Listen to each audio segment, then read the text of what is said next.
Napoleon Hill had a good saying. It was something my father had and passed it on to me as a good philosophy. And here's what he said. A good leader has the habit of doing more than what he gets paid for. What an incredible philosophy this is. The habit of doing more than you get paid for.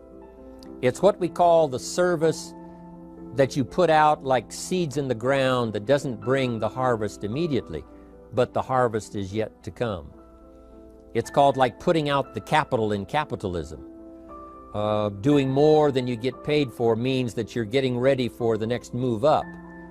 Because if you do more than you get paid for, you've made an investment.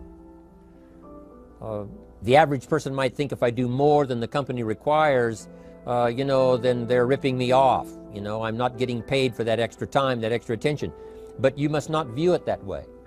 You must say, I'm getting there a little earlier, staying a little later, as an investment in my own personal future. Because I want that kind of reputation. I want that kind of philosophy to work in my life. Do more than you get paid for. And this philosophy works incredibly well in Herbalife. You make the Herbalife sale of the Herbalife products. Now you must do more than you've gotten paid for. Right? They've got the product, you've got the money. But you can't stop your investment there. Now you must develop the investment in time, effort, and energy in turning that new customer into a testimonial. And sometimes that's the most difficult work, the work after the sale. Because the sale might be fairly easy. Someone says, hey, I've been looking for this product, I need it, here's my money. But now you've got to stay with them, make sure they don't just buy the product, but that they use the product. And that they don't just use the product, they keep using the product. That's the work after the sale. But if you learn to make that kind of an investment and do more than you get immediately paid for, the payoff in the future can be fantastic. Because as we all know in Herbalife, what really pays off is not a sale of the product. What really pays off is a testimonial. A testimonial that gives you more sales than you can keep up with. A testimonial that takes you places you could never go by yourself, introduces you to people you'd never see on your own. That kind of investment is so powerful. So you do more than you get paid for up front. It's happened for me, making the investment. When I first started lecturing 36 years ago, I talked to high school classes, college classes, service clubs, and I gave it all away. I went and talked for free.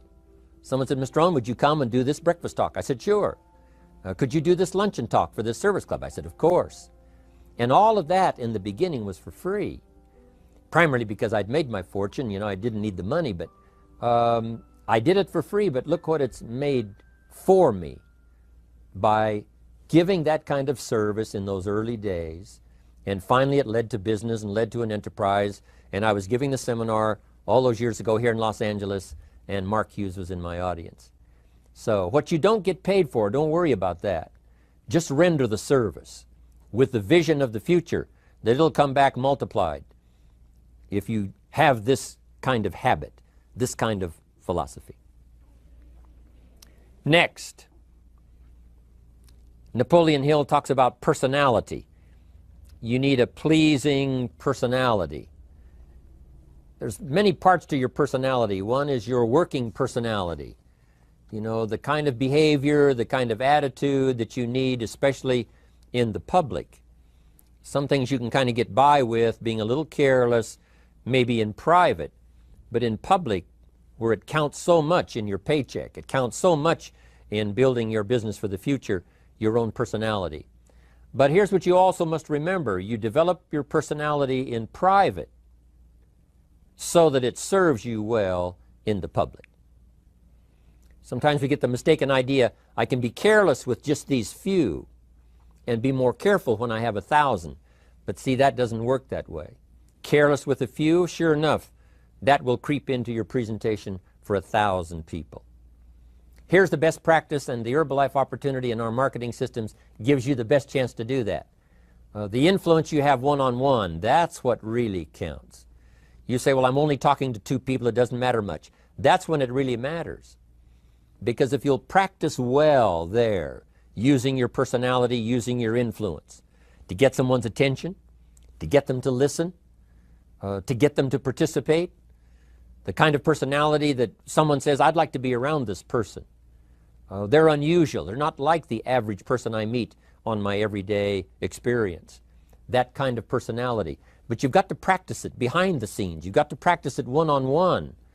And if you're effective one-on-one, one-on-three, one-on-five, I promise you, that will get you ready to now perform with the kind of personality, the kind of charisma that wins people when you're in front of 500 people, 1,000 people, 5,000.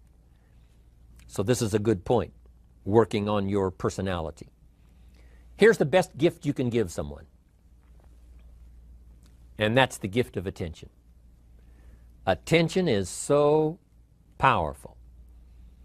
When I was a young man, I met Nelson Rockefeller, one of the richest men in America at that time.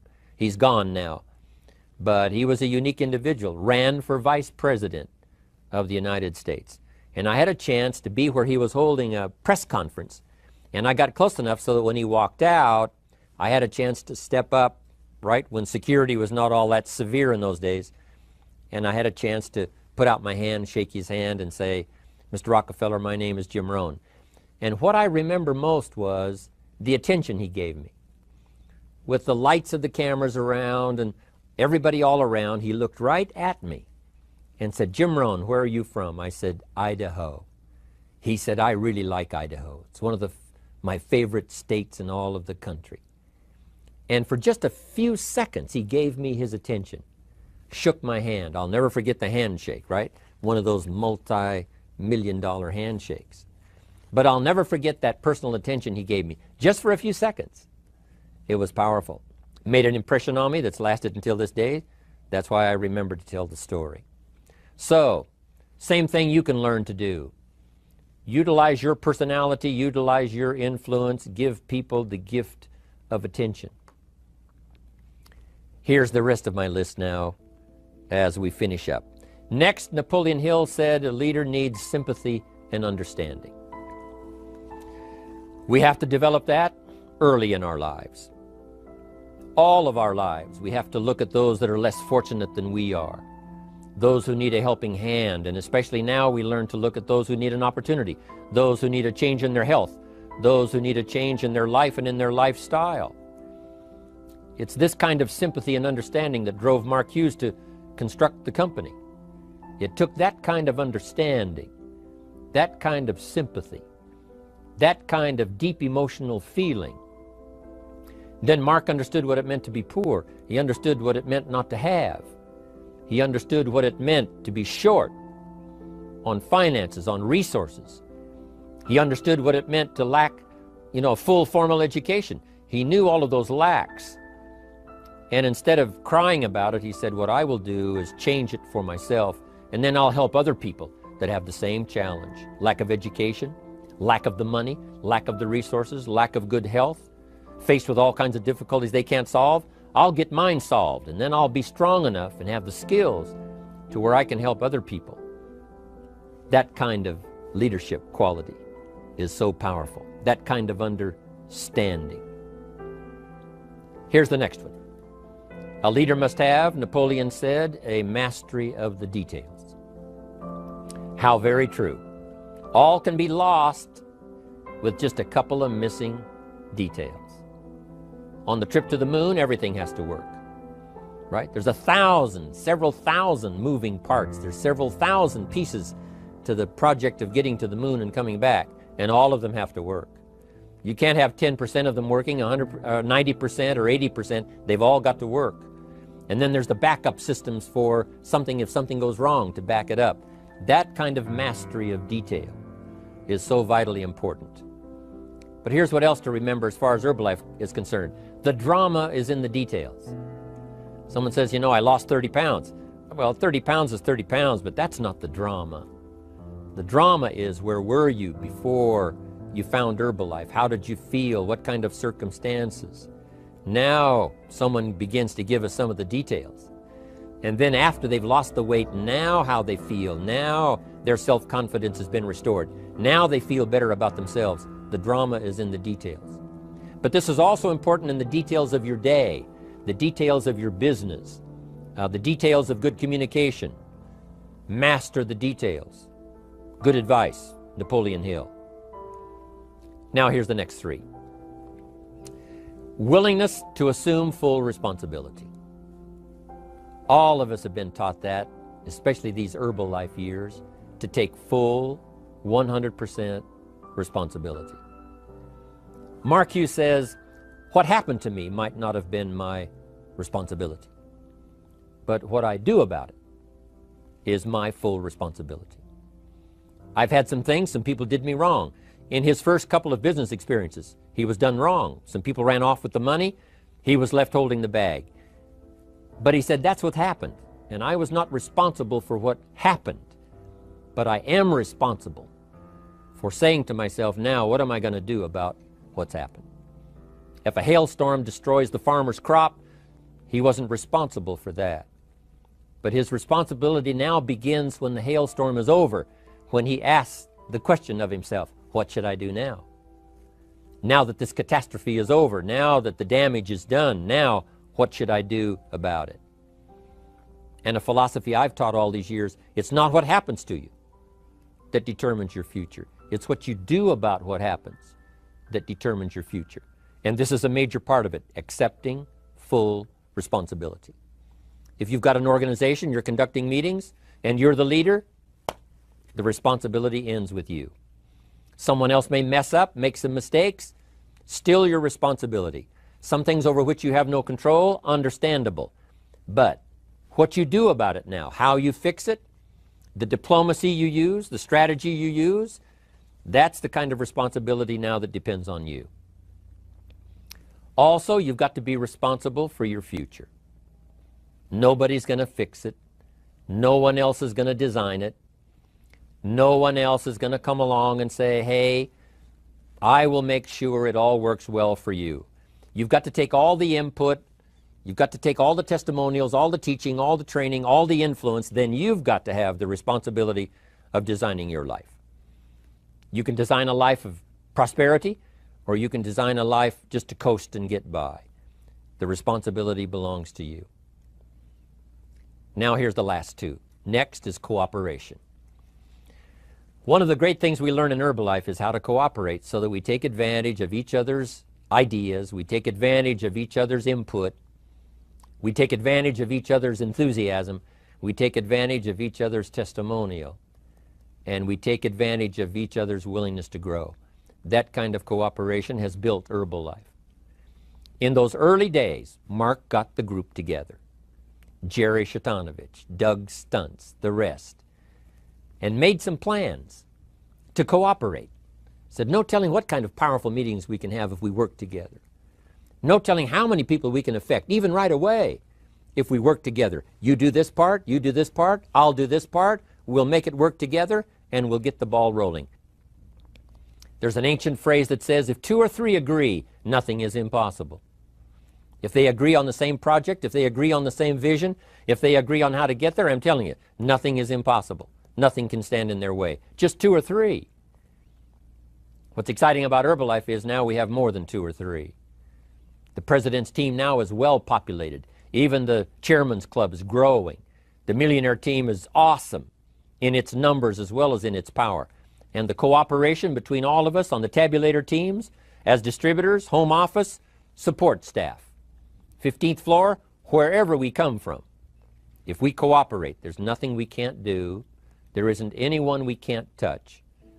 There is no country we can't finally get to with this incredible story. Cooperation. That's why I'm here, wanting to do my part, HBN, send out some ideas, give you some notes to take, something to think about and ponder, something to talk about with the people that you associate with and are building your business. That kind of cooperation is going to make this a powerful year. It'll get us to the 2 billion, 3 billion, 5 billion. But it'll get us to much more than just those numbers. It'll get us to a place of honor, respect, prestige, influence, feeling good about ourselves for the hard work that we're doing, cooperating with each other. I want to cooperate with you, helping build your business. all of us cooperate with the support system of Herbalife, we're on our way. We will have the billions. We'll have the stories. We'll have the experiences. Now here's the last one. Napoleon Hill said, a major attribute of leadership is vision. Vision is in many parts. One, a vision for your own course to follow. A vision for you, for yourself. A vision for your financial future. A vision for your health. A vision for your wealth. A vision for you to latch onto and make something out of. A vision for your family. Because vision must now lift others as well as ourselves. Guess what our family is counting on? That we'll be able to see things that at first they cannot see. That we'll be able to look further into the future than perhaps they will be able to look. The same is true with your organization, the people that are around you. They're counting on your vision. Perhaps you've been there a little longer than they have. Maybe you've been there a lot longer than they have. And they will look to you to help them see things that they can't see in the beginning. And if you will do that, develop that attribute of leadership, I'm telling you, you'll have such a dramatic effect on your organization, it will be unbelievable. A vision for yourself, a vision for your family, a vision for your organization, a vision for the people that you're close to. The old prophet said, without vision, we die. We perish. Unless we can see into the future, life loses its meaning. Unless we can look further than just where we are at the moment, then we have no reason for faith, no reason for activity. But if we'll develop this skill, beyond any other skill, I'm telling you, it will help us touch people. Because they'll want to be around us. Because we have this look into the future. Not only the short-range vision of what we're going to do this week, this month, this year, but the long-range vision like Mark has, taking us to the 5 billion. You can have a vision that will take your organization into the future and bless everybody with success.